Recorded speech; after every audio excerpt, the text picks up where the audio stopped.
Hi, kasi sa Sunday na lang pasida ay Sunday gi channel episode 9 na sandokani ay na mayam na kaman zagi badugi matungin na ngasi Sunday ni na ngasi dagi chang 9 episode 9 na Sunday gi oiba funny video nungai mayam ama sema thagatcharage mayam su mieng tabiu akoi channel sin sibiduna like comment subscribe share to biramu mayam support to view video horse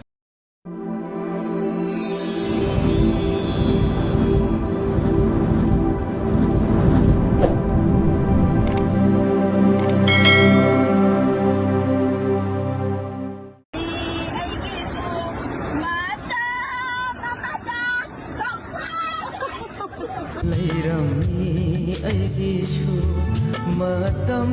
amada thawai dagishu helabe ama ana pesa leitradi ko maru leite pesa leitradi maru leite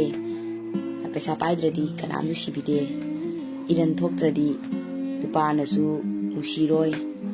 namane bine su nushiroi kanam nushiroi so akhona note to gada badi phiran mamai chumlingai da miram len da maru wa loi ko adoi josi phiran mamai chumtre kanam leitre lai oirum si de ko ita khre da ko thokna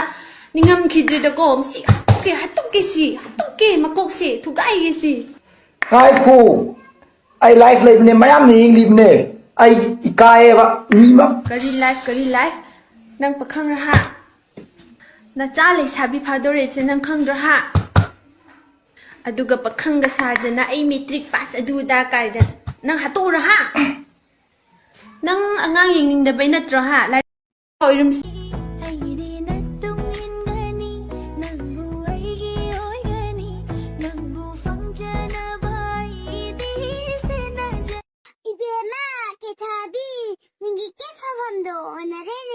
asidine agino pa ani kedo ba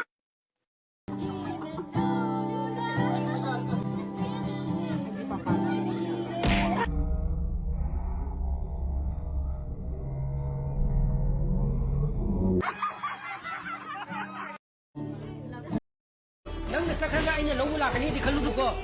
nang na wala ka nila ay tat pala ti khangabra la pinas ya ai nang na pam na jaga lang lu su to ai na ko wala na su to nang na ko ro phot pho do ai ye nang mo ya bi wa ni ne